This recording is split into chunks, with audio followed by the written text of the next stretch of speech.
Welcome to Baseball WA's Mound Repair video. My name's Graham Johnson. I'm the field manager here at the ballpark. So today what we're going to do is we're going to run through how to repair your mound. Now it's actually really simple to do, but the key to any good mound is that it gets done after every session that you use it.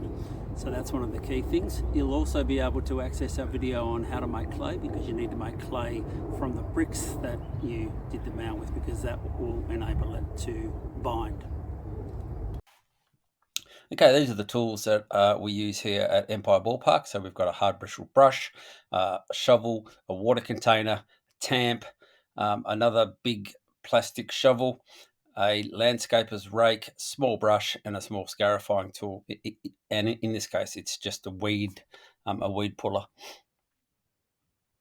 We're here up at the mound now. Now, obviously, we've got our platform here, which is at the back of the mound.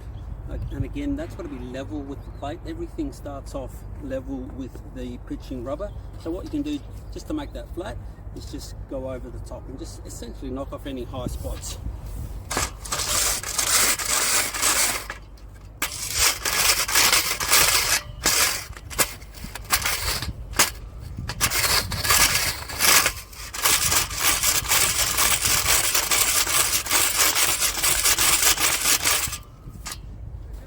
Now, one area that you need to be aware of is the area that's in front of the pitching rubber. Obviously, it needs to be flat, 6 inches from the edge of the rubber, but often what will happen is as the pitcher drags their foot, through there, you can actually push clay up into a spot and make it slightly higher just in front of the foothold. So you've got to be wary of that. Make sure that when you tamp it, it gets tamped down. You can also scrape it off from there. If it's a little bit high, you can use one of these, which is called a hula hoe. And a hula hoe just works. You can just scrape it across the top, and that'll help to get rid of any high patches anywhere where you have them. Okay, these are available at Bunnings, so pretty cool tool to have. Now, once you have essentially scraped it all relatively flat, we then need to get rid of all of this material in there. If you leave it in, what will happen is the clay won't bind, and then there's a good chance that it'll basically slip out. I use just a standard brush. You can use a blower vac if you want to be a bit cleverer, but just basically clear it all off. So all that we're left with is just basic clay. Be wary of the areas on each side of the plate as well, because obviously we don't want the pitcher falling off and doing an injury because they're at different levels. Okay, so just basically brush that off. Now, of course, it's the same procedure for doing the landing area as it is for the pitching rubber. It's the same when you do home plate as well, same procedure. Okay, so we've now got that all nice and ready for our repair clay to come in. Okay, so once your hole is nice and clean, what you want to do is just scrape around it with any sort of scarifying tool. This is just a weed extractor from Bunnings again, and what that does is that basically increases the surface area that the clay can bind to. So it's a little bit of basic science there, and that's what we basically want to do. Now, once you have essentially scraped it all relatively flat, we then need to get rid of all of this material in there. If you leave it in, what will happen is the clay won't bind, and then there's a good chance that it'll basically slip out. I use just a standard brush. You can use a blower vac if you want to be a bit cleverer, but just basically clear it all off. So all that we're left with is just basic clay. Be wary of the areas on each side of the plate as well, because obviously we don't want the pitcher falling off and doing an injury because they're at different levels. Okay, so just basically brush that off. Now, of course, it's the same procedure for doing the landing area as it is for the pitching rubber. It's the same when you do home plate as well, same procedure. Okay, so we've now got that all nice and ready for our repair clay to come in. Okay, now that we've got it basically all clean, we just need to add water to hydrate the clay. Okay, you don't want to soak it, but you want to make sure that you have enough water for your repair clay and your existing clay to bind together. I just use this little pressure unit. You can use a hose or whatever you've got. So just basically wet it all in there. Okay, making sure that I get a nice even coating over it. I use this one simply because it's a little bit easier than dragging the hose out every time. And as I said, you don't need all that much water. Okay. So now that we've done that, now we add our repair clay. Now we've got a video on making repair clay, which obviously you might need to watch. But what we want to do is we want to press it in to the areas that it needs working on. Okay.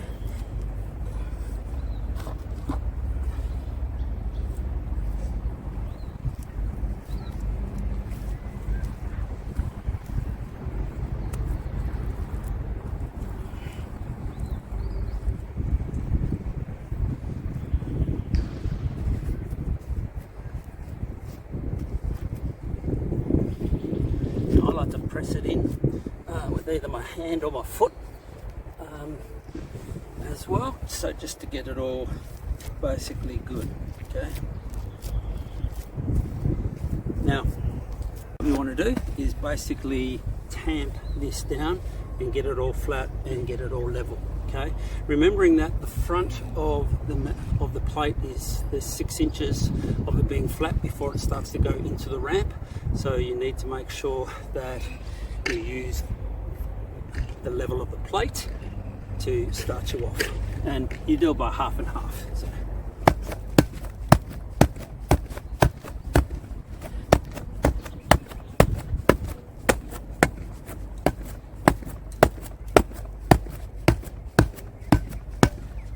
You'll notice I've got a sock or a piece of plastic over the top of my tamp. The reason for that is we don't want the clay to basically stick to the tamp.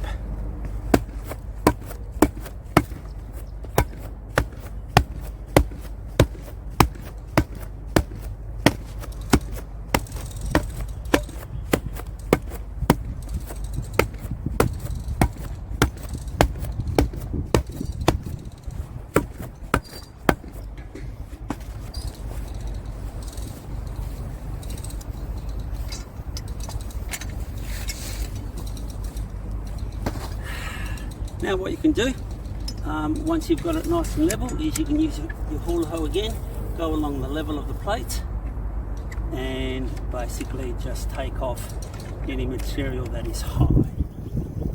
Okay. See, this one's not bad. You can reuse this clay if you need to, okay, because it hasn't been contaminated with the infill dirt, but you might want to, if it does get contaminated, then just go to some more clay. So, and again, just like to finish off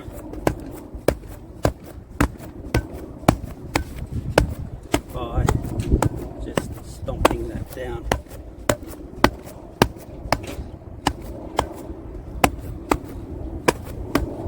Now, how moist does the clay need to be? Well, it needs to be moist enough that you can basically put a key into it. So for those who are old enough, it's the old Tony Greig in the pitch, okay, and that's pretty good. Okay, obviously if you leave it out in the sun a little bit, it'll bake a little bit harder, but again, you need to get that consistency between making sure that it's rigid enough to be able to withstand pitching, but also soft enough to be able to put your cleats in. My last tool is this plastic shovel that's had holes drilled in it. What that enables us to do is it enables us to keep the top of the infield mix that's on the mound, and it will drop through, but the bigger contaminated parts of the clay won't. Okay, when you put your your coating on. It's just a cosmetic coating. It doesn't really have any impact. You don't want it too thick because you don't want the pictures to be sliding, but you just want to cover it so it gives a uniform colour to your mound. One area to be aware of, again, is this area here. Okay, as the pitcher drags their feet, you can often push clay up, so you may get a bit of a bump there. Okay, so you want to make sure that that's nice and level. So what I do is I scoop and I just put that over and then dispose of any of the big bits of the clay, and that just gives a nice consistent finish to the actual mound itself.